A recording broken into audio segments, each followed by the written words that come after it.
Hello everyone, and today I'm gonna explain the pressure difference in rotating fluid. हम लोग के पास कुछ situation ऐसा है, एक कंटेनर है इस शेप का, या इधर सिलेंडर भी हो सकता है या फिर हम लोग एक लीनियर क्यूबॉइड एज्यूम कर रहे हैं ऐसा, जो कुछ लेंथ का होगा, एल लेंथ का ऐसा। और इसके अंदर एक पानी फिलअप, एक नहीं मतलब वाटर या फिर कोई भी फ्लूइड फिलअप किया हुआ पूरा ऐसा 100% फिलअप किया हुआ ऐसा, और इसमें फर्दर कोई स्पेस नहीं है। तो वाटर मोलिक्यूल जो होगा, मोलिक्यूल नहीं बोल सकते, लाइक वाटर का जो स्मॉल यूनिट हम लोग एज्यूम कर रहे हैं वो रेस्ट में मूव नहीं कर रहा होगा अक्रॉस द कंटेनर। सो अब ये सिचुएशन कि इसको अगर इस एक्सिस के अबाउट अगर रोटेट करवाते हैं, ऐसा इस एक्सिस के अबाउट अगर रोटेट करवाएं ओमेगा वेलोसिटी से, तो प्रेशर डिफरेंस कितना होगा, पॉइंट ए और पॉइंट बी के क्रॉस ऐसा। तो हम लोग को फाइंड करना है delta P across A and B ऐसा। तो सबसे पहले जैसे ही प्रेशर फाइंड करने की बात आता है तो हम लोग फर्स्ट थिंग फोर्स के बारे में सोचते हैं ऑलवेज। तो यहाँ पे पहले ये सिस्टम क्या हो रहा, सिस्टम है क्यूबॉइड शेप में, ये रोटेट कर रहा है what an axis omega velocity से, और इस पे हम लोग को देखना है कि कौन कौन सा फोर्स लग रहा होगा, कौन कौन सा फोर्स रिस्पॉन्सिबल होगा आइदर इस रोटेशन के लिए, या जो भी इसमें सिस्टम है उस पर कौन कौन सा नेट फोर्स एज लग रहा होगा। तो पहला फोर्स इसमें क्या लग रहा होगा, ये क्योंकि रोटेट कर रहा तो सर्कुलर ऑर्बिट में रोटेट कर रहा होगा ऐसा कुछ, सेंटर ऑफ मास इसका L/2 रेडियस पे, तो सेंटर ऑफ मास पे लग रहा होगा centrifugal force mr omega square, तो mL/2 ओमेगा स्क्वायर ऐसा। और क्योंकि ये इसमें फ्लूइड है तो mL/2 ओमेगा स्क्वायर को एक जो चेंज इन प्रेशर होगा पॉइंट ए और पॉइंट बी के बीच में, उसके कारण जो फोर्स डेवलप होगा वो इसको बैलेंस कर रहा होगा, मतलब as a centripetal force provide कर रहा होगा। जो प्रेशर डिफरेंस के कारण जो फोर्स आ रहा है टुवर्ड सेंटर, कैसे पता चला कि कौन सा इंड है जो हाई प्रेशर पे होगा, सिंपल क्योंकि ये आउटवर्ड के डायरेक्शन में mL ओमेगा स्क्वायर लग रहा, मतलब कोई फोर्स ज़रूर होगा रिस्पॉन्सिबल जो इनवर्ड की तरफ लग रहा होगा और mr ओमेगा स्क्वायर को बैलेंस आउट कर रहा होगा। तो अगर इधर प्रेशर होगा ज़्यादा तभी तो high pressure to low pressure इधर फोर्स लगा रहा होगा, तो प्रेशर एट बी होगा जो हायर होगा एंड प्रेशर एट ए है होगा जो लोअर होगा। तो हम लोग मान लेते हैं डेल्टा पी और इनटू एरिया जो होगा ये फोर्स अप्लाई कर रहा होगा प्रेशर डिफरेंस के कारण इस डायरेक्शन में फोर्स, और ये फोर्स बैलेंस कर रहा होगा क्या, सेंट्रीफ्यूगल फोर्स।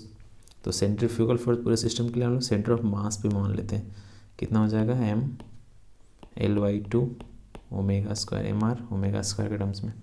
तो डेल्टा पी ये कितना हो जाएगा, तो डेल्टा पी ये कितना हो जाएगा mL/2 ओमेगा स्क्वायर अपॉन ए।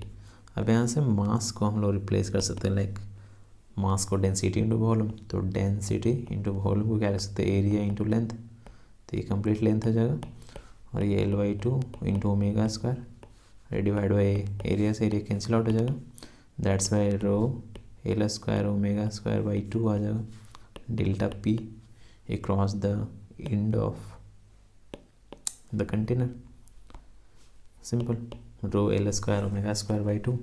ऐसा हम लोग कर सकते हैं। एक बार फिर से मैं रिकैप कर दे रहा हूँ। सिंपल हम लोग के पास एक सिस्टम है जिसके अंदर फ्लूइड फिलअप किया हुआ है, और इस सिस्टम को एक एक्सिस के अबाउट रोटेट किया जा रहा है। एक्सिस है पॉइंट ए से पास करा, और हम लोग को ये फाइंड आउट करना था कि प्रेशर डिफरेंस कितना होगा across the ends of the container. तो सिंपल हम लोग फोर्स को देख लिए कि इस पे कौन कौन सा हॉरिजॉन्टल डायरेक्शन फोर्स लग रहा होगा और कौन किसको बैलेंस आउट कर रहा होगा, क्योंकि सिस्टम तो कहीं मूव कर नहीं रहा, सिर्फ सर्कुलर मोशन परफॉर्म कर रहा, मतलब एक्सिस से डिस्टेंस इसका चेंज ही नहीं हो रहा, मतलब कि एक्सिस के अबाउट हम लोग एज ए मैग्नीट्यूड सेंस में फोर्स को इक्वलाइज कर सकते हैं। तो फोर्स पहला फोर्स लगेगा चेंज इन प्रेशर के कारण, और इसको जो काउंटर बैलेंस कर रहा होगा सेंट्रीफ्यूगल फोर्स होगा एम आर ओमेगा स्क्वायर। यहाँ पे देखना मस्ट है कि हम लोग सेंटर ऑफ मास पे लें, क्योंकि सिस्टम में जिसके पास कुछ लेंथ है तो हम लोग पूरे सिस्टम को सेंटर ऑफ मास पे प्लेस कर दे। दैट्स वाई ये आर होगा जो एलिवेट होगा।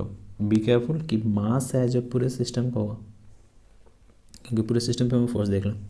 सेम तरीके से बाकी ओमेगा स्क्वायर रिप्लेस एंड हम लोग के पास डेल्टा पी आ जाएगा, ऐसा कुछ। तो इसका ये तरीका होगा जिसमें हम लोग डेल्टा वी फाइंड कर सकते हैं लाइक अक्रॉस द इंड्स ए और बी। अब हम लोग फाइंड आउट करना चाहते हैं क्या कि डेल्टा वी यहाँ से एक्स डिस्टेंस पे, मतलब कि लाइक ऐसा, मैं दूसरा फिगर बनाता हूँ यहाँ पे कि हम लोग के पास कंटेनर जो है कुछ ऐसा है।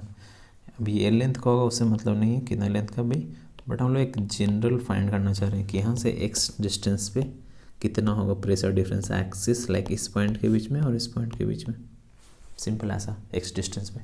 तो सिंपल हम लोग क्या करेंगे, यहाँ पे एक डिफरेंशियल एलिमेंट एज्यूम करेंगे डी एक्स थिकनेस का, और इसके पास मास होगा डी, राइट।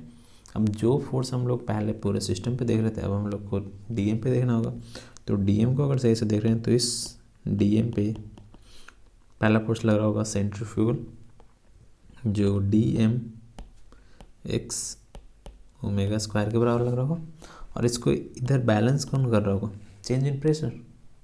लाइक अगर हम लोग माने कि इस पॉइंट पे प्रेशर पी है तो इधर कितना हो जाएगा P plus D P, like क्योंकि हम लोग डी एक्स से इंक्रीज किए हैं राइटवर्ड टुवर्ड्स, तो हम लोग के पास प्रेशर भी बहुत कम अमाउंट से चेंज करेगा। तो इधर अगर पी था तो इधर डी पी होना चाहिए। तो that's why high pressure to low pressure, इस पर फोर्स है जो एलिमेंट पे इधर लगाएगा प्रेशर डिफरेंस के कारण। तो प्रेशर डिफरेंस कितना हो गया, ये डी पी इंटू उस एलिमेंट का एरिया जूम कर लेते हैं, क्रॉस सेक्शन एरिया जो कंटेनर का होगा।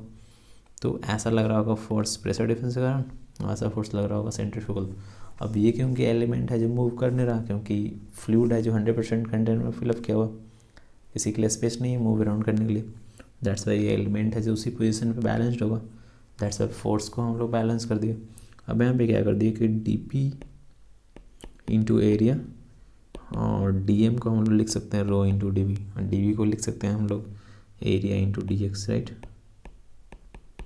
एक्स ओमेगा स्क्वायर ए से एक कट जाएगा, d p is equals to rho omega square x d x. ऐसा अब इंटीग्रेट कर देंगे ऐसा, जब एक्स 0 था तो प्रेशर पॉइंट ए पे जितना भी रहा होगा, जब ये कितना हो जाएगा एक्स हो जाएगा तो प्रेशर पी बी हो जाएगा, लाइक पॉइंट जो भी एक्स डिस्टेंस पे पॉइंट होगा, यहाँ पे हम लोग बी एज्यूम कर, that's why pressure at point B assume कर ली।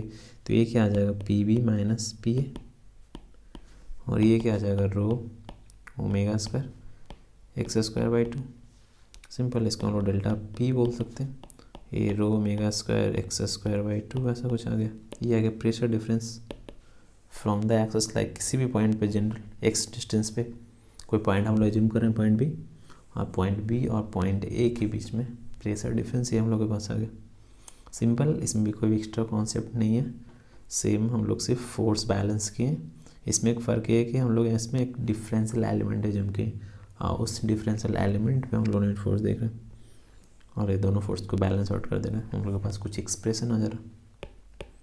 So that's it for this video, और मैं नेक्स्ट वीडियो में डिस्कशन करूँगा अबाउट फोर्स के बारे में, कि किसी भी कंटेनर के वॉल पे कितना फोर्स लगता है अगर कोई लिक्विड प्लेस्ड होगा। तो लाइक जैसे डैम वगैरह टाइप का क्वेश्चन, कि अगर डैम का रिजर्वायर है जो समथिंग हाइट तक उसमें वाटर फिलअप किया हुआ, तो जो रिजर्वायर का गेट होगा या कोई वॉल होगा उस पर कितना फोर्स लग रहा होगा। तो इस टाइप का मैं एक इलस्ट्रेशन करूँगा नेक्स्ट वीडियो में। So stay tuned and thank you, see you in the next one.